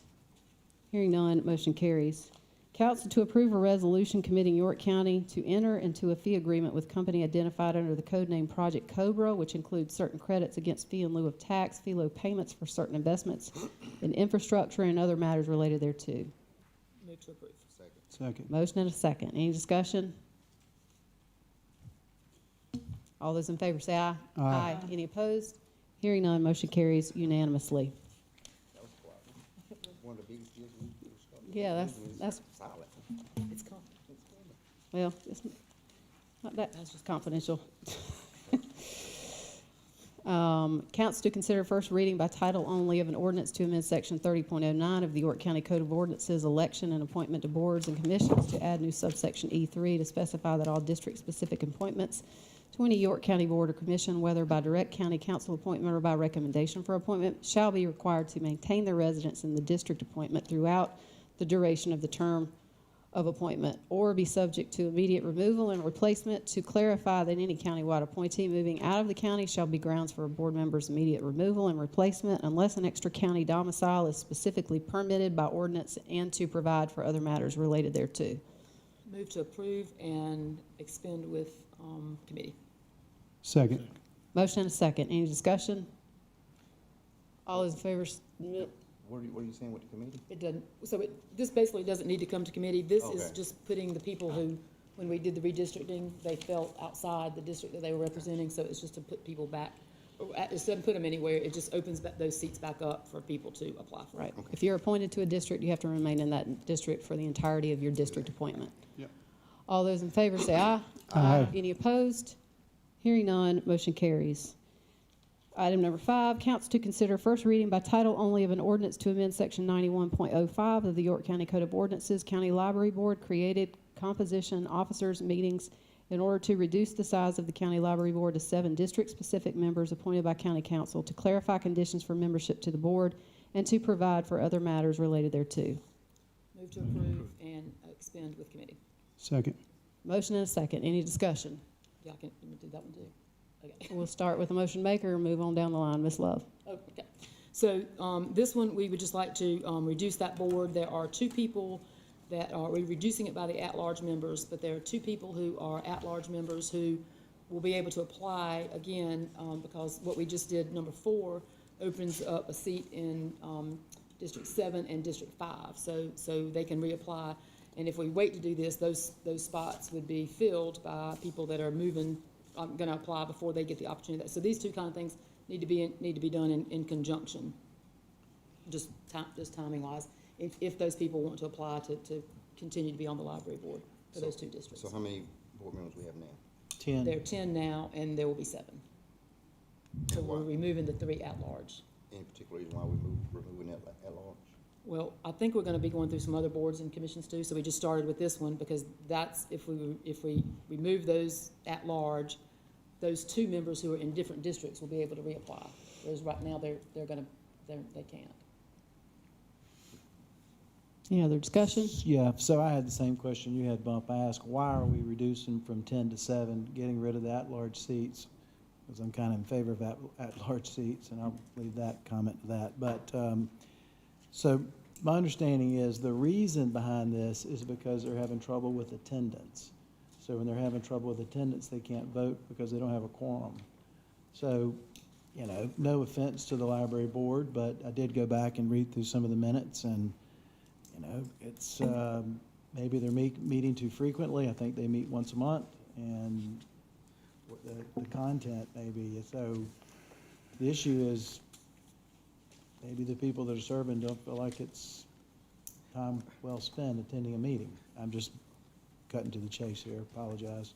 But Well, if attendance was the issue, does it make sense to reduce the number if you're having a problem getting people there? Certainly, we're not gonna increase it, but, that's kind of my point. yeah.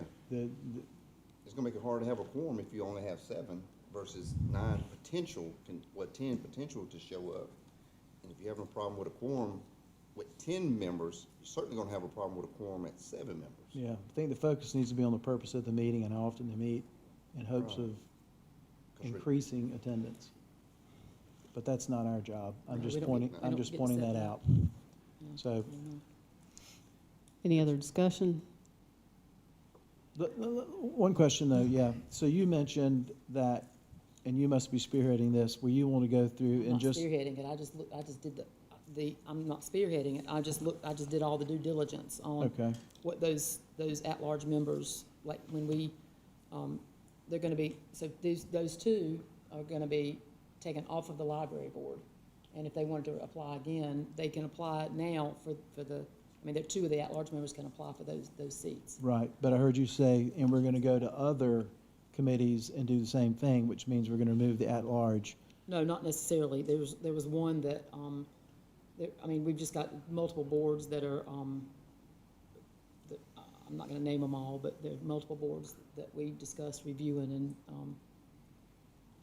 I'm not I'll say opposed to this. it, but I like Okay. the idea of at-large seats on boards personally. I think because- with respect to these particular boards, reducing the committee to voting members who, from the districts is consistent with what the other boards have, especially when they have dedicated millage assigned to them.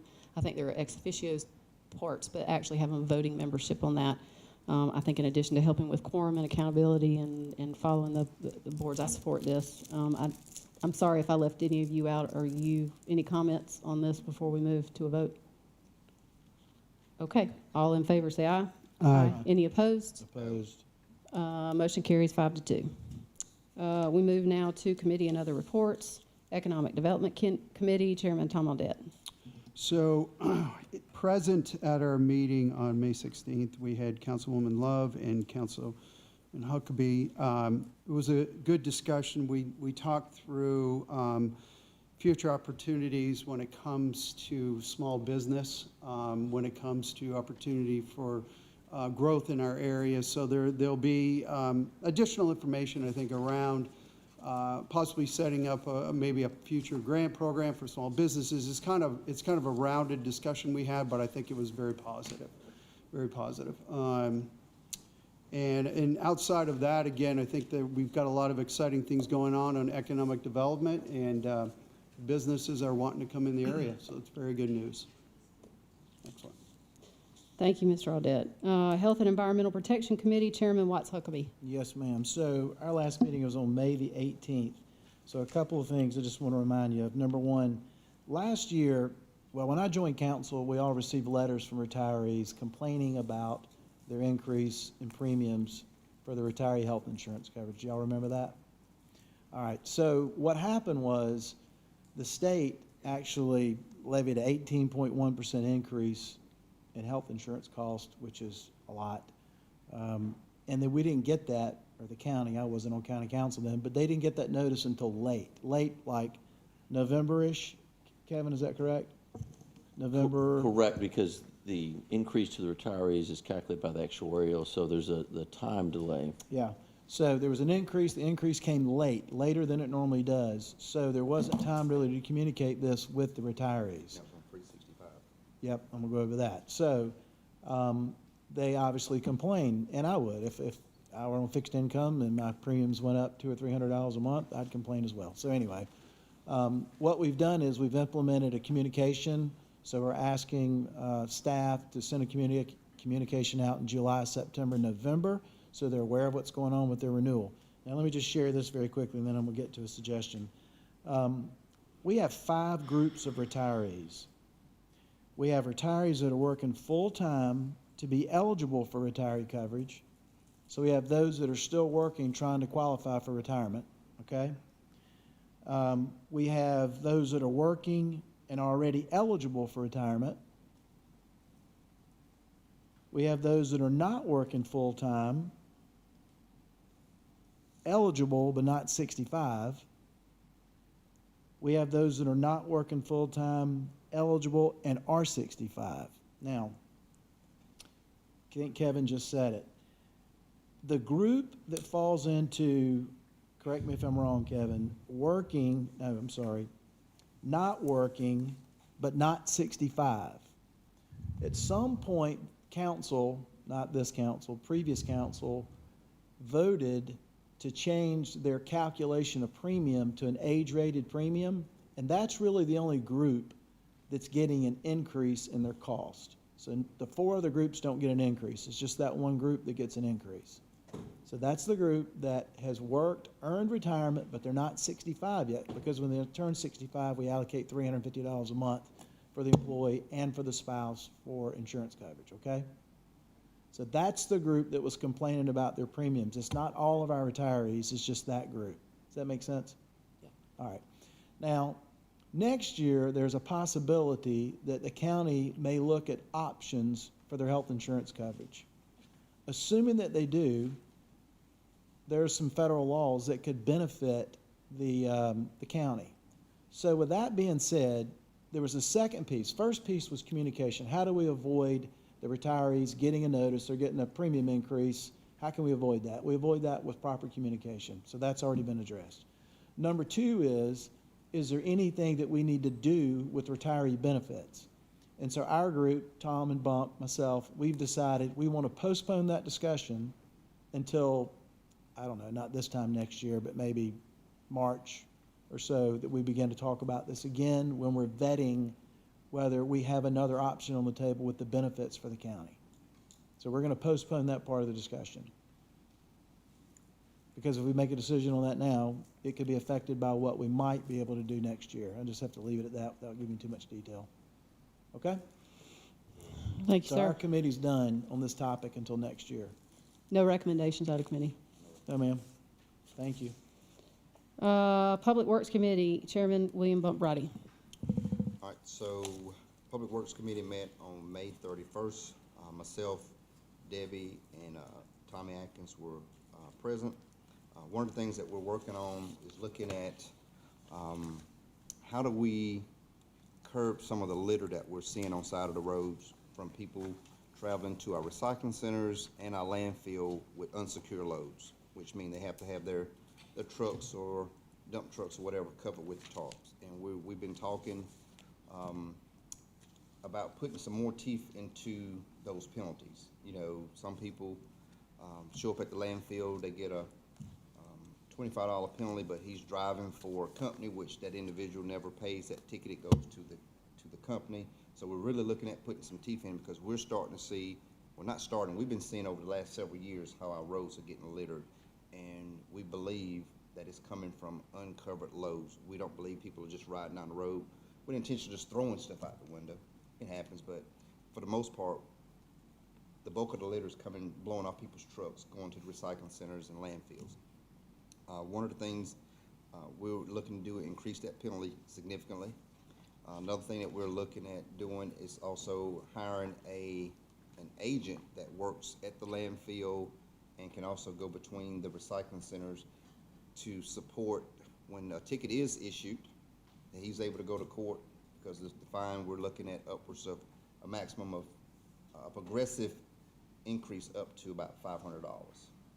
And one of the things legal is working on is how do we restart that progressive cycle once that person reaches, if he gets 2 tickets, at some point it starts back over. You know, legal's working on how do we start that clock back over once that person's gets 1 ticket, 2 tickets, 3 tickets. At some point that cycle has to start over. So legal's working through that part.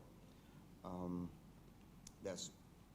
we're moving forward with the ordinance, bringing it to the full council, barring the changes. The question that I think this council is going to have to face is how do we fund an agent to do this for us, writing tickets at the landfill and having that ability to go over to the recycling centers as well as show up to court dates. So we're working through some of that. It may be one of those things that it's maybe on our wish list to have this individual, but it's something that the committee is kicking around, and it'll be something for the full council to discuss. How do we incorporate a new person if it's the will of council to do it? Working with management for a salary and how that will work out. So that's one of the things. And we had some preliminary discussions at our prior meeting about adding an additional scale for commercial vehicles. We're not going to go that route now, so we kind of backed off that.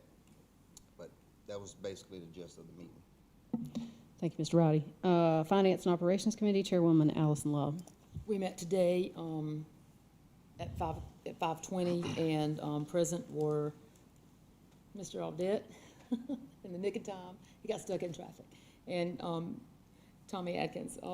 So we had a long list of things, and I'm going to read it to you. This is some discretionary funding that we approved. Let me start with these other 2 first. So we made the consideration for appointment of Jeff Monroe for first term on the Newport Fire Tax District Board, and a reappointment of Ricky Brake for the Bethel Lake Wiley Land Acquisition and Preservation Park District.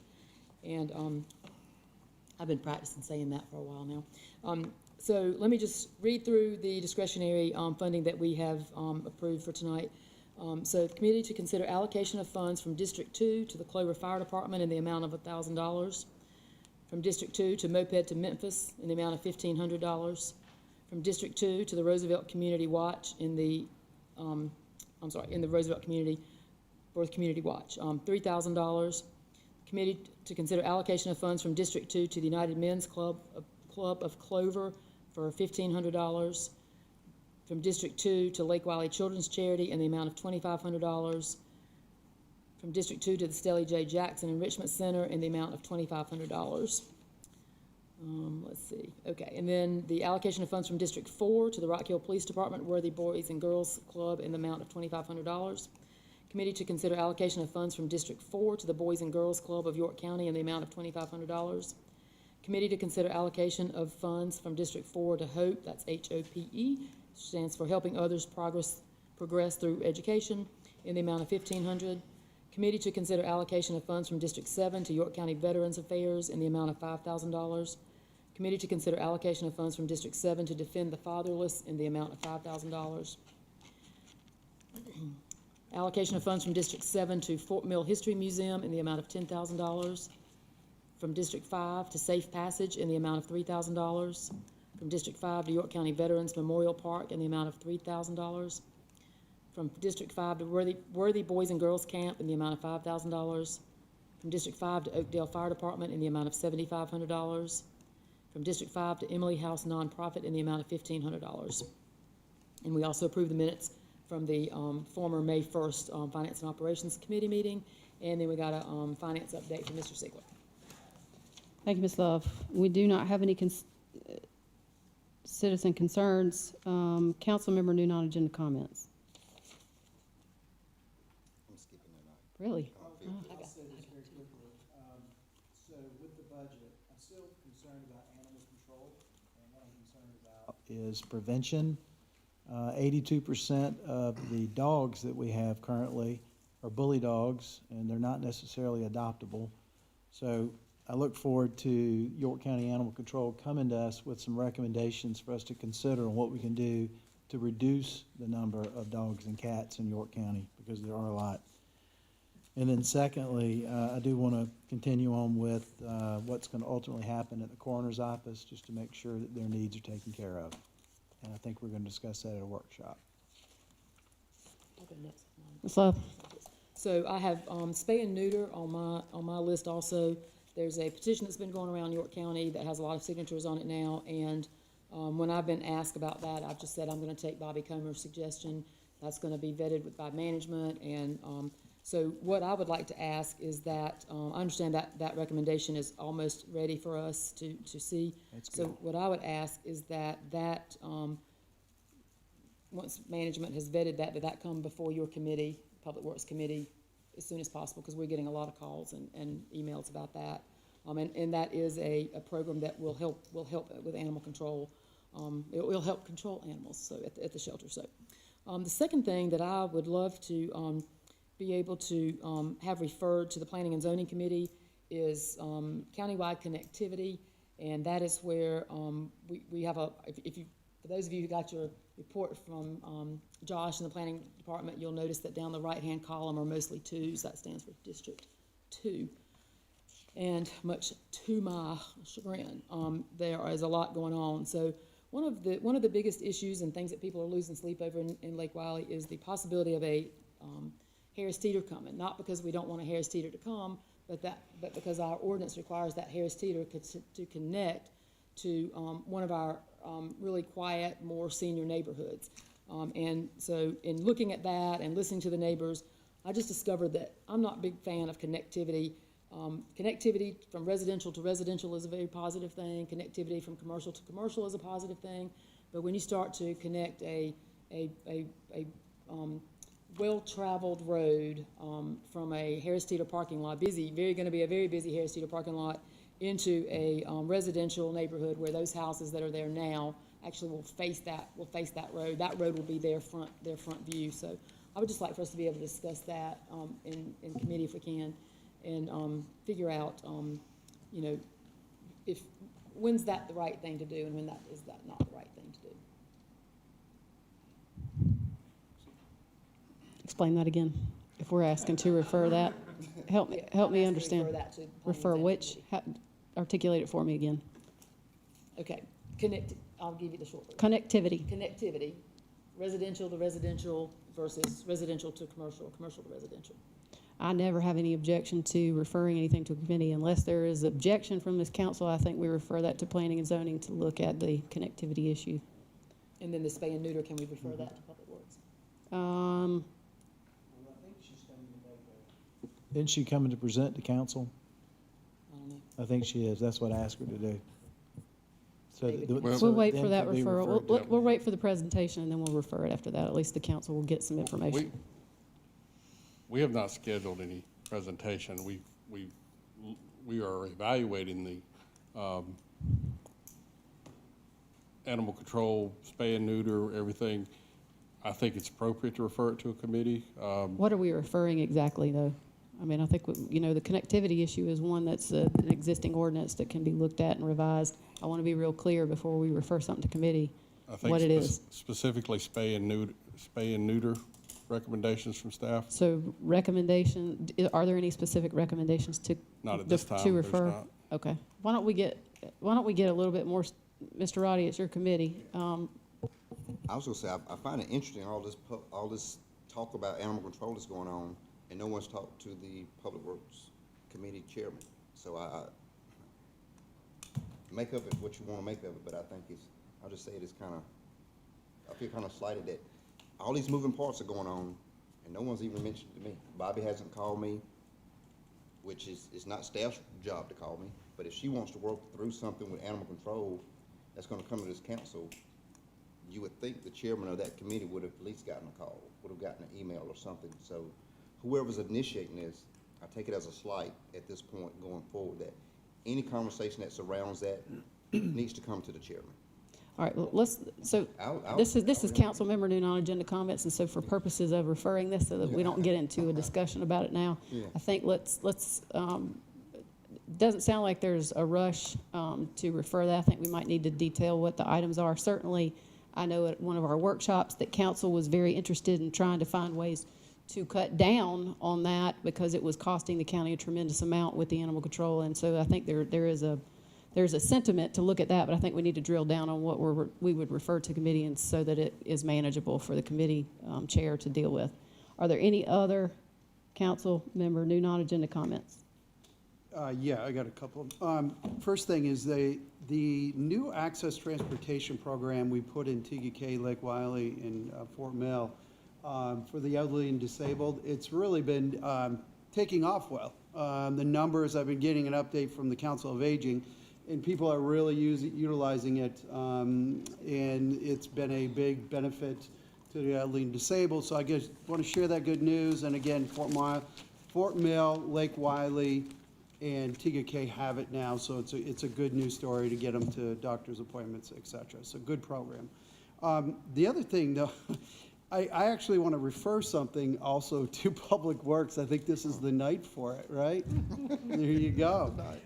So I've been asked about having stickers put on vehicles for when they go to the recycling centers, because the people that work there have a challenge on identifying if these people are from the area, if not. And if they were able to just simply do a sticker program and put it on their bumper, they could easily just scan that sticker, and it would be much easier for them to track because they got a lot of out-of-town plates that go into those locations. So anyways. We've already had that discussion. Did you already have? You still have one more meeting before y'all are ready to come forward with recommendations on the issues that are pertaining to that. No, I'm saying we had that discussion about identifying cars with stickers. To keep the residential piece of, yeah. So do you want, I recommend we bring it back up. There's been some push on it. So anyways, I'm just going to refer that over to you, Chair of Public Works. I would like to ask Mr. Roddy over that committee. I think y'all have not finalized your recommendations to council yet on all the convenience center changes. No. Okay, so you still have another meeting? I think we will be. Okay. Do you have any objection to at least just asking that question?